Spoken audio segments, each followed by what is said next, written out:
مجھے ایک بات یاد آتی ہے سرکار غوث اعظم سیدنا شیخ محی الدین عبد القادر بغدادی جیلانی رحمۃ اللہ علیہ کی۔ وہ فرماتے ہیں کہ دنیا میں جتنی چیزیں ہیں اس کی دو حیثیت ہے۔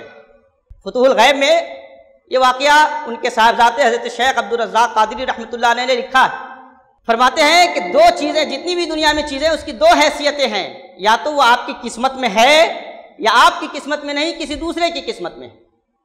اگر آپ کی قسمت میں ہے تو وہ چیزیں آپ کو مل کر رہے گی، اور اگر وہ چیزیں دوسرے کی قسمت کی ہے تو آپ جتنا جتن کر لے، جتنی کوشش کر لے، آپ کو نہیں ملے گی۔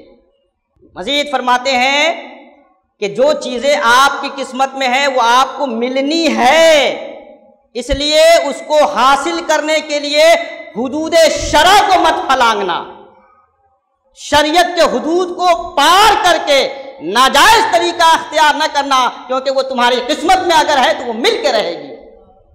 تو جو چیزیں ہماری قسمت میں ہے وہ ہمیں مل کے رہے گی۔